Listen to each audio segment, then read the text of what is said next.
gian mong can ca thì xin như xa mà tu Giêsu si kha mai rai ya nang nghe yom asak lu sai cho chào ăn ngon ngai với con ninh có cho anh can cha Giêsu ra ai ninh vô trái ra em mà nay ninh vô ninh la rau mây dư anh qua ngăn chạy ăn đi mà trái ung nga mà chưa ra ninh vô ninh la mà chưa ăn ninh cha anh chạy đi vô sẽ đã tô chào quê on xa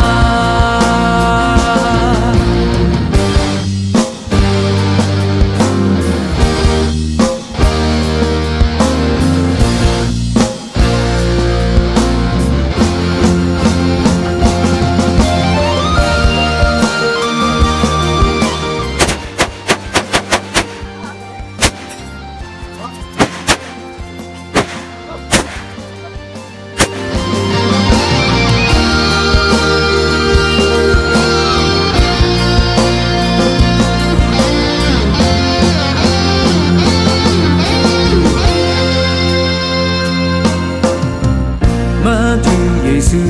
chỉ Christ em ra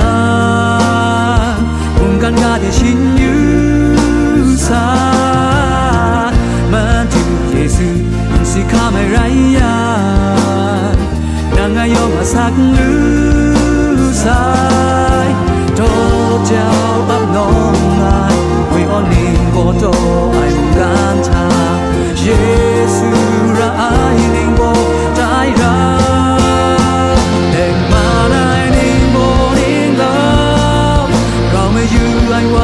ngăn chạy ăn đi mà trái ung nga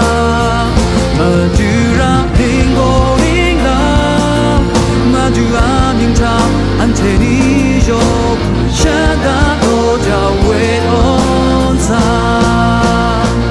đèn mà đại đình vô đình la rồi mới chưa anh qua ngăn chạy ăn đi mà trái ung nga mà chưa ra đình vô đình la anh chạy đi vô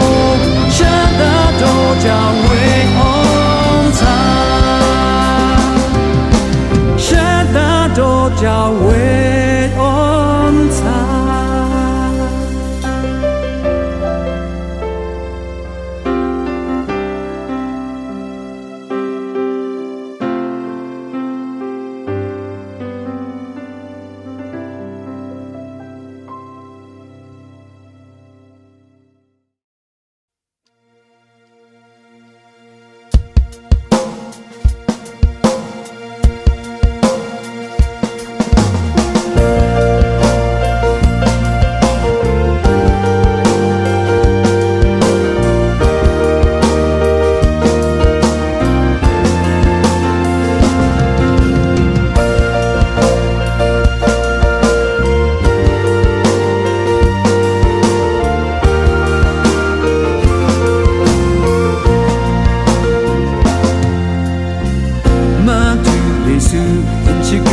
Gian mong can ca thì xin như xa mà tu Giêsu si kha mai rai ya nang nghe yom asak lu sai cho chào ăn ngon ngai với con ninh có cho anh can cha Giêsu ra ai ninh vô trái ra em mà nay mới dư anh qua ngăn chạy ăn đi mà trái ung nga mà chưa ra ninh vô ninh la mà chưa ăn ninh cha anh chạy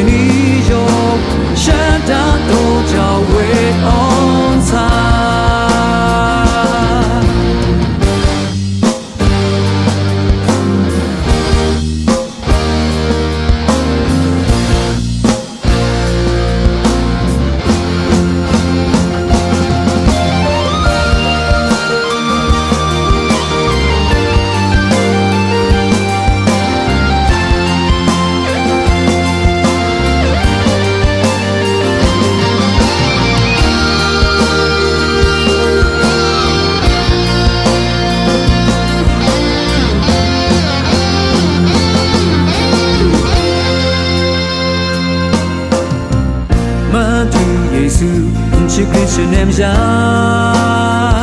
cùng căn ga để xin như xa mà tu Giêsu